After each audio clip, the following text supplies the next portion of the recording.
Welcome to Bulletproof Tales. Some rebellions are fought with banners and crowds. Others are fought with silence, shadows, and a single trigger pull.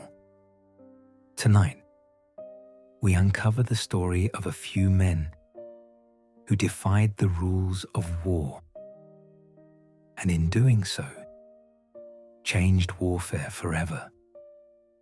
This is the tale of the Special Air Service, the SAS. It is 1941. Britain is on its knees. Nazi forces control Europe. The deserts of North Africa are a battlefield of fire and steel. In the middle of this chaos stands a restless young officer, David Sterling. Sterling is frustrated. He believes the British High Command is too rigid, too predictable, too slow. And he has an idea so reckless, so dangerous, that his superiors call him insane.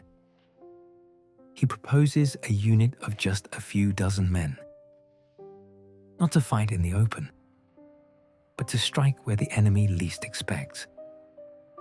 Sabotage airfields, supply lines, fuel dumps, then vanish like ghosts in the night.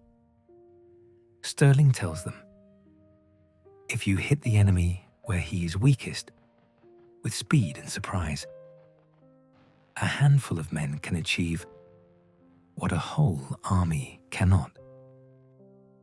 The High Command laughs. But in wartime, Britain is desperate enough to take the gamble. And so, the SAS is born. The Special Air Service begins with just 66 men. To hide their true mission, they give it a false name: the Special Air Service Brigade, a unit that doesn't even exist, designed to trick the enemy into believing Britain has elite paratroopers everywhere. Their first mission comes quickly: a parachute raid behind enemy lines in Libya. But disaster strikes. A brutal desert storm scatters them as they drop. Parachutes rip apart in the wind. Men land miles from their targets. Many are captured. Many never return. It is a bloody failure. But Sterling refuses to give up. He changes the plan. If the desert skies cannot be trusted, the SAS will fight from the ground.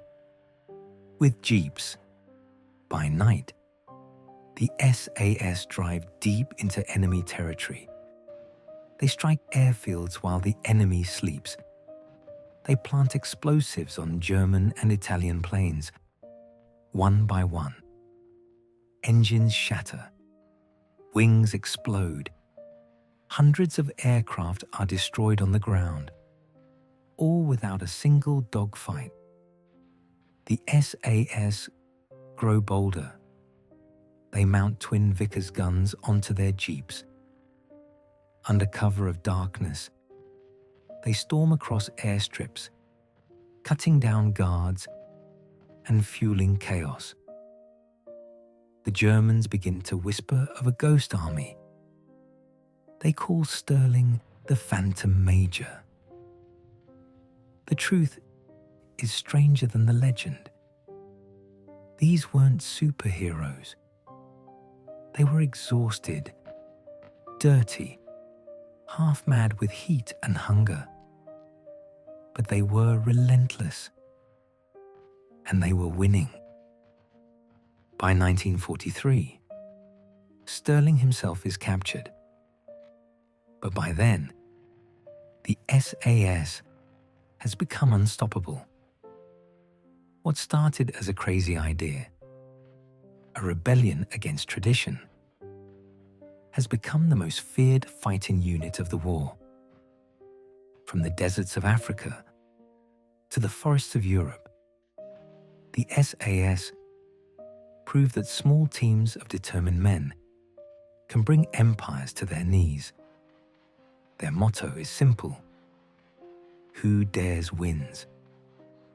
But understand this: those words were never about glory. They were about defiance, about daring to break the rules and daring to survive. The SAS was born from disobedience, daring, and sheer audacity.